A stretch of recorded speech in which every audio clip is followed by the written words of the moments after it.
संपूर्ण घर शांत झोपलं होतं. फक्त सायलीच्या खोलीत अजूनही दिवा सुरू होता. ती खिडकीजवळ बसून बाहेर पडणारा पाऊस बघत होती. थेंब हळूहळू जमिनीवर पडत होते आणि तिच्या डोळ्यांतूनही शांतपणे अश्रू वाहत होते. समोरच्या टेबलवर एक छोटासा केक ठेवलेला होता आणि त्यावर लिहिलेलं होतं, हॅपी ॲनिव्हर्सरी. आज तिच्या आणि माधवच्या लग्नाला 5 वर्ष पूर्ण झाली होती. 5 वर्ष एखाद्या मुलीसाठी खूप मोठा काळ असतो. या 5 वर्षात सायलीने स्वतःच्या प्रत्येक आनंदासाठी माधवचा आनंद मोठा मानला होता. त्याच्या आवडीचे पदार्थ, त्याच्या आईवडिलांची काळजी, घरातील प्रत्येक जबाबदारी ती सगळं मनापासून करत होती. कारण तिच्यासाठी हे फक्त घर नव्हतं, तर तिचं पूर्ण जग होतं. दार उघडल्याचा आवाज आला. माधव घरी आला होता. सायलीच्या चेहऱ्यावर लगेच हलकंसं हसू आलं. आलास? मी चहा ठेवते. नको, खूप थकलोय. माधवने बॅग सोफ्यावर टाकली. तो मोबाईलमध्ये काहीतरी बघतच बसला. सायली त्याच्याकडे बघत होती. तिला वाटलं आता तो केक पाहील, हसेल, त्याला खूप आवडेल, तिला जवळ घेईल. पण माधवची नजर तिकडे गेलीच नाही. क्षणभर तिने स्वतःहून विचारायचं ठरवलं, माधव, आजचा दिवस आठवतोय का? माधवने कपाळावर आठ्या आणल्या. काय आहे आज? ते ऐकताच तिच्या डोळ्यातली चमक हळूहळू मावळली. ती जबरदस्तीने हसली आणि म्हणाली, काही नाही, आणि शांतपणे स्वयंपाकघरात निघून गेली. कधी कधी स्त्री मोठ्याने रडत नाही, ती फक्त आतून तुटून जाते. कारण ज्या माणसासाठी ती पूर्ण आयुष्य झोकून देते, त्याच माणसाला तिच्या छोट्या छोट्या भावनाही दिसत नाहीत. रात्री जेवताना माधव आईबाबांशी बोलण्यात व्यस्त होता. बहिणीच्या कॉलेजपासून भावाच्या नोकरीपर्यंत सगळ्यांची काळजी त्याला होती. फक्त सायली मात्र त्याच्या जगात कुठेतरी शेवटी उरली होती. जेवण झाल्यावर ती शांतपणे बाल्कनी जाऊन उभी राहिली. थंड वारा तिच्या चेहऱ्यावर येत होता, पण तिच्या मनात मात्र प्रचंड वेदना होत्या. ती मनात म्हणत होती, देवा, एखाद्या बायकोला खरंच किती लागतं? तिला लागतं ते थोडंसं प्रेम, 2 गोड शब्द आणि नवऱ्याच्या आयुष्यात स्वतःसाठी छोटीशी जागा. पण त्या घरात तिचं काम दिसत होतं, तिचं प्रेम दिसत होतं, फक्त तिचं दुःख कुणालाच दिसत नव्हतं. त्या रात्री माधव शांत झोपला आणि सायली उशीमध्ये चेहरा लपून रडत राहिली. कारण काही लोकांना आपल्या माणसांची किंमत ती दूर गेल्यावरच कळते. मी एवढी परकी आहे का? दुसऱ्या दिवशी सकाळी सायली नेहमीप्रमाणे लवकर उठली. घरातील सगळे झोपेत असताना ती स्वयंपाकघरात उभी होती. गॅसवर चहा उकळत होता. एका बाजूला डबे भरले जात होते, तर दुसऱ्या बाजूला माधवच्या आईसाठी औषधं ठेवली जात होती. तिचे हात सतत काम करत होते, पण मन मात्र कुठेतरी खूप थकलं होतं. माधवची आई हॉलमधून आवाज देत म्हणाली, सायली, कपडे धुवायचे राहिले आहेत अजून? हो आई, आत्ता करते, ती शांतपणे म्हणाली. तिला स्वतःला ताप होता, अंगात शक्ती नव्हती, पण तिच्या थकव्याला त्या घरात किंमत नव्हती. माधव ऑफिसला जायला तयार झाला. सायली पटकन त्याच्याजवळ आली. ऐक ना, आज संध्याकाळी थोडा वेळ मिळेल का? आज बाहेर जाऊया ना? माधवने घड्याळाकडे पाहिलं. आज नाही जमणार, खूप काम आहे मला. ठीक आहे, ती एवढंच म्हणाली. पण त्या ठीक आहे मध्ये खूप वेदना दडलेल्या होत्या. कारण स्त्रीला महागड्या वस्तू नको असतात, तिला फक्त इतकं हवं असतं, माझा नवरा दिवसातून थोडा वेळ फक्त माझ्यासाठी काढावा. संध्याकाळी माधव घरी आला. त्याच्या हातात मोठी बॅग होती. हे बघ आई, तुझ्यासाठी शाल आणले आणि प्राजक्तासाठी फोन. घरात सगळे खूप खुश झाले. सायलीही हसत उभी होती, पण तिच्या मनात छोटासा प्रश्न वारंवार येत होता. माझ्यासाठी शेवटचं काही कधी आणलं होतं त्याने? रात्री कपाट आवरताना तिच्या हातात एक छोटंसं बॉक्स आलं. त्यात माधवसाठी घेतलेलं घड्याळ होतं. 3 महिने थोडे थोडे पैसे साठवून तिने ते घेतलं होतं. कारण तिच्यासाठी माधवचा आनंद म्हणजे तिचं पूर्ण जग होतं. तेवढ्यात माधव खोलीत आला. काय करतेस?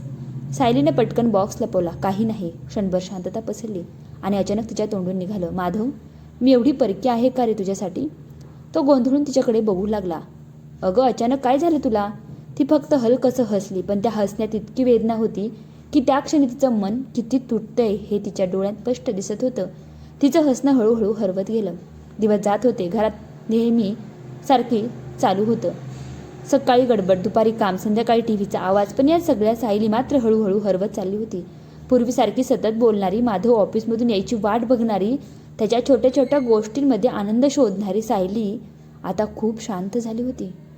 ती अजूनही घरासाठी सगळं करत होती. माधवच्या आईची औषधं, बाबांचा चहा, प्राजक्ताचा डब्बा, सगळं वेळेवर होत होतं, पण स्वतःसाठी ती पूर्णपणे रिकामी झाली होती. एक दिवस तिला खूप ताप आला होता. अंग जळत होतं, डोकं दुखत होतं.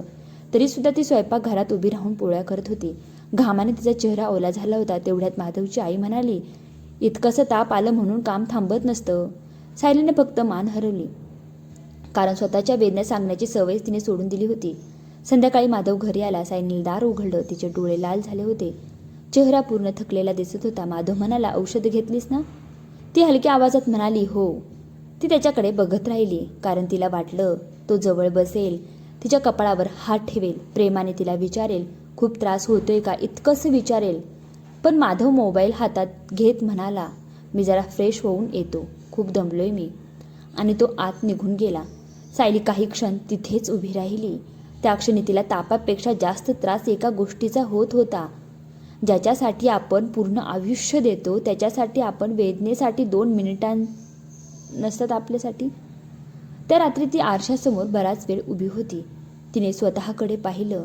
डोळ्यांखाली काळी वर्तुळं, ओठांवर हरवलेलं हसू आणि चेहऱ्यावर कायमचा थकवा. अचानक तिच्या डोळ्यांतून अश्रू वाहू लागले. ती स्वतःलाच विचारत होती, मी खरंच एवढी नकोशी आहे का? कारण ओरडणारा माणूस तरी आपल्याकडे बघतो, पण दुर्लक्ष करणारा माणूस आपल्याला अस्तित्वातच मानत नाही. ती फक्त थोडंसं प्रेम मागत होती. त्या दिवशी सायली खूप दिवसांनी स्वतःसाठी तयार झाली होती. तिने माधवच्या आवडीची निळी साडी घातली, केस मोकळे सोडले, हलकीशी लिपस्टिक लावली. आकाशात स्वतःकडे पाहताना तिच्या चेहऱ्यावर खूप दिवसांनी छोटंसं हसू आलं होतं, कारण आज तिने ठरवलं होतं, काहीही झालं तरी आज ती माधवसोबत थोडा वेळ घालवणार. संध्याकाळी माधव घरी आला. सायली आनंदाने म्हणाली, ऐक ना, आज आपण बाहेर जाऊया का?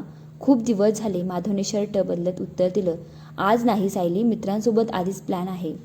क्षणभर तिच्या चेहऱ्यांवरचं हसू थांबलं. फक्त 1 तास? तिने पुन्हा विचारलं. माधव चिडून म्हणाला, सायली प्लीज, रोज रोज हेच सुरू असतं तुझं. ते शब्द तिच्या काळजावर आदळले. रोज रोज? ती शांत झाली. माधव निघून गेला. दार बंद झाल्याचा आवाज घरभर घुमला आणि त्या आवाजासोबत सायलीचं मनही कुठेतरी तुटलं. ती हळूहळू आरशासमोर जाऊन उभी राहिली. तिने स्वतःकडे पाहिलं. काही वेळापूर्वी आनंदाने चमकणारे डोळे आता भरून आले होते. तिने कानातील झुमके काढले, ओठांवरची लिपस्टिक पुसली आणि हळूहळू जमिनीवर बसून रडायला लागली. ती मोठ्याने रडत नव्हती, कारण त्या घरात तिचं काम दिसायचं, पण तिचं दुःख कुणालाच दिसत नव्हतं. त्या रात्री ती उपाशी झोपली आणि माधव तो मित्रांसोबत हसत बसला होता. काही पुरुषांना वाटतं, बायको तर आहेच, ती कुठे जाणार? पण ते विसरतात, स्त्री शरीराने आधी दूर जात नाही, ती आधी मनाने दूर जाते. तिचं मन त्या घरातून निघून गेलं होतं. आता सायली आधीसारखी काहीच बोलत नव्हती. माधव उशिरा आला तरी प्रश्न नाही, त्याने जेवले नाही तरी काळजी नाही. ती फक्त शांतपणे तिचं काम करत राहायची. एक दिवस माधवने विचारलं, सायली, तू एवढी शांत का असतेस हल्ली? ती हलकसं हसली आणि म्हणाली, काही नाही. माधव पुन्हा मोबाईलकडे बघू लागला. त्याला वाटलं सगळं ठीक आहे, पण खरं तर त्या दिवशी सायलीच्या मनात शेवटची आशा संपली होती. त्या रात्री पाऊस खूप पडत होता. सायली बाल्कनीत उभी राहून आकाशाकडे बघत होती. तिच्या डोळ्यांत सतत अश्रू येत होते. ती मनात म्हणाली, देवा, मी एवढंच मागितलं होतं, थोडं प्रेम, थोडी आपुलकी, थोडा वेळ. इतकी मोठी अपेक्षा होती का माझी? तिच्या मनात हजारो आठवणी चालू होत्या. लग्नानंतर पहिल्यांदा ती घरात आलेली ती, माधवच्या प्रत्येक आवडी लक्षात ठेवणारी ती, त्याच्या दुःखात स्वतः रडणारी ती, आणि आज तिच्या स्वतःच्या डोळ्यांतील अश्रू पुसायला तिच्याजवळ कुणीच नव्हतं. त्या रात्री तिने एक निर्णय घेतला, आता स्वतःला अजून तुटू द्यायचं नाही, कारण प्रत्येक स्त्रीची सहन करण्याची एक मर्यादा असते, आणि जेव्हा तिचं मन पूर्णपणे थकतं तेव्हा ती शांतपणे दूर निघून जाते. ती गेल्यावर घर फक्त घर उरतं. दुसऱ्या दिवशी सकाळी सगळे एका नातेवाईकांच्या कार्यक्रमाला गेले होते. सायली घरात एकटीच होती. संपूर्ण घर शांत होतं. ती हळूहळू कपाटाजवळ गेली आणि स्वतःचे काही कपडे बॅगेत ठेवायला लागली. प्रत्येक कपड्यासोबत एक आठवणी जोडलेल्या होती. कधी माधवने कौतुकाने घेतलेली साडी, कधी त्याच्यासोबत काढलेले फोटो. तिचे हात थरथरत होते, कारण ती घर सोडून नव्हती, तर ती वेदनेपासून दूर जात होती, जिथे रोज थोडी थोडी मरत होती.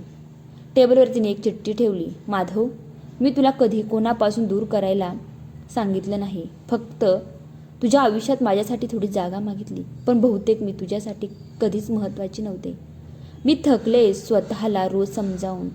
तू वाईट माणूस नाहीस माधव, पण माझ्या भावना समजून घेण्यात तू खूप उशीर केलास. काळजी घे. रात्री माधव घरी आला. घरात अंधार होता. त्याने हाक मारली, सायली. उत्तर आलं नाही.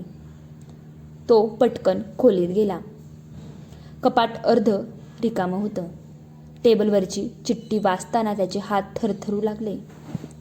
पहिल्यांदाच त्याला त्या घरात प्रचंड शांतता जाणवत होती.